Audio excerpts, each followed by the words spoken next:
They say that home is the one place that has to take you in. But I had to learn the hardest way possible that some homes only open their doors if you fit their perfect, polished image. It was a crisp Tuesday evening when my mother called me, her voice entirely stripped of any warmth, to deliver a piece of news that felt like a physical blow to my chest. I wasn't just being left off a guest list. I was being locked out of my own family's life. My name is Maya, and until that shattering moment, I honestly believed that hard work, loyalty, and quiet dedication meant something to the people who brought you into this world. Growing up, the dynamic in our house was always painfully clear. My younger sister, Chloe, was the family masterpiece. She was delicate, charming, and constantly showered with affection, while I was simply the foundational older daughter who stayed out of trouble, got a stable job, and kept her head down. I never minded being the quiet one. I thought my parents, Richard and Eleanor, respected my independence. I thought they looked at my small, hard-earned apartment and my simple lifestyle with a sense of quiet pride. But I was terribly wrong. My simplicity wasn't a source of pride for them. It was an inconvenience. It was a shadow they wanted to sweep away the moment my sister managed to secure a spot in high society. Chloe had recently become engaged to the son of a prominent, old money family in the city. To celebrate, my parents poured their entire life savings into hosting a flawless, exclusive dinner party at a historic estate. They wanted to show these new in-laws that our family was just as refined, just as elite. But apparently, a daughter who wore thrift store blazers and worked as an ordinary accountant didn't fit into that beautiful illusion. We just think it's for the best if you sit this one out. Maya, my mother told me over the phone, her tone incredibly casual, as if she were canceling a dentist appointment rather than casting aside her firstborn child. Chloe's new family is incredibly particular about presentation. Your lifestyle is a bit modest, and we don't want any uncomfortable questions about why you aren't more established. We need this night to be absolutely flawless for your sister. My dad didn't even get on the line to defend me. He just let it happen. The rejection didn't just hurt. It broke something profound inside me. They were blocking me from the family dinner because they were ashamed of me. They thought I was just the poor, struggling sister who had nothing to offer. But as I sat in the heavy silence of my living room, staring at the phone, a deep and closely guarded secret weighed heavily on my mind. My parents had spent years looking down on me, completely oblivious to the fact that their entire future and the very wealth they were trying so desperately to fake was entirely dependent on my signature. The days leading up to the grand dinner party were filled with a profound, suffocating heartache. I watched from the sidelines as the family group chat overflowed with photos of expensive flower arrangements, designer dresses, and catering menus that cost more than my annual rent. Nobody asked how I was doing. Nobody checked in to see if I was okay with being discarded like an old piece of furniture. I was entirely exposed to the cold truth. To my parents, my value was entirely tied to appearances. I wept until my throat was dry, feeling completely shattered by the people I had spent my whole life trying to protect and please, until everything changed. As the tears finally dried, a cold, quiet stillness settled over me. The pain didn't disappear, but it transformed.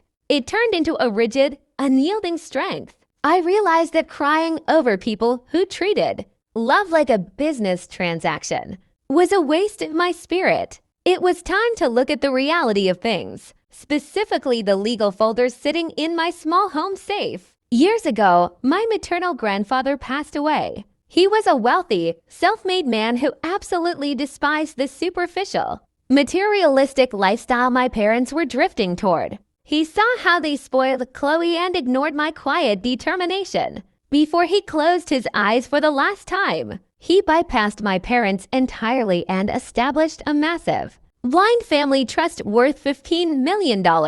legally designated for Chloe's long-term future. However, because he knew my parents were deeply irresponsible and would blow through the money to fund their social climbing, he added one vital, unbreakable condition. He appointed me as the sole, absolute legal trustee. For years, I kept this a secret. My parents knew a grandfather trust existed, but their boundless arrogance led them to assume it was being run by a distant corporate bank. They never bothered to read the actual documents. They never realized that not a single dollar of that $15 million fortune could be touched, moved, or released without my explicit, notarized approval. I had stayed quiet to keep the peace, but they had pushed me too far. Then came the inevitable breakdown of their beautiful illusion.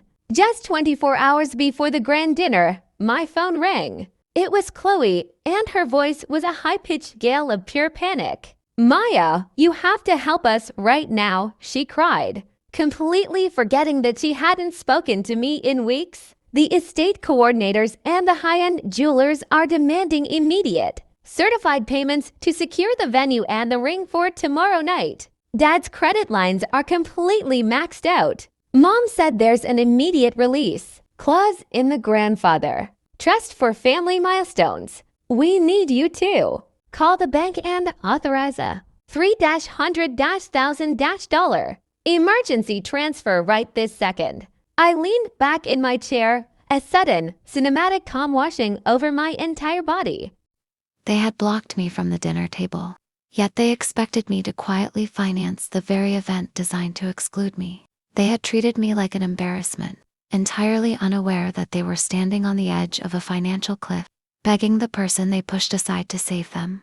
"I'm sorry, Chloe," I said softly, my voice completely steady, "but as the sole executor of that trust, I cannot approve a massive withdrawal for luxury party expenses. It directly violates the preservation rules grandfather set in place." The line went completely dead, but the quiet didn't last. Within 30 minutes, the heavy footsteps of my parents echoed down my apartment hallway. The door flew open, and Richard and Eleanor stormed into my small living room. Their faces twisted with an intense mix of absolute fury and terrifying desperation. "What kind of sick game are you playing?" my mother shrieked, her expensive jewelry rattling as she pointed a finger at me. "How dare you sabotage your sister's big night? Call the bank and release those funds immediately." Without saying a word, I stood up, walked over to my table, and laid out the original, certified trust agreement. I pointed directly to the bold, legal text at the bottom. "Look at the signature, Mom," I said, looking her directly in the eyes without a single hint of fear. "Grandfather didn't trust your greed, and he didn't trust Chloe's maturity. I hold full legal authority over the $15 million, and right now, seeing how you treat your own blood, I am keeping this trust entirely locked down." My father's face drained of color instantly as he read the legally binding document. The crushing reality of what they had done finally hit them like a tidal wave. They had spent months insulting and alienating the one daughter who held the keys to the wealth they needed to survive. Suddenly, the cold, arrogant mother vanished, replaced by a desperate woman begging for mercy. "Oh, Maya, sweetheart. We didn't mean those things about the dinner," she stammered, her voice trembling as she tried to reach for my hand. "It was just a misunderstanding. Please, there's a seat right at the head of the table for you. We want you there." I stepped back, leaving her hand hanging in the empty air. "No, Eleanor," I replied quietly. "You didn't want me when you thought I had nothing. You only want me now because you realized I control everything. The answer is no. The trust stays locked until the legal date, and your expensive party is over." They walked out of my apartment in shattered, broken silence, their grand illusions of high society completely destroyed by their own vanity. Justice wasn't delivered with shouting or anger, but through the quiet, unyielding power of truth. The next evening, while they were forced to face the heavy consequences of their greed, I sat in my quiet apartment, enjoying a peaceful meal in total tranquility. I learned that true worth isn't found in a $15 million fortune or the approval of superficial people. It's found in standing up for your own dignity. They tried to block me from their table. only to realize I was the one who owned the entire house.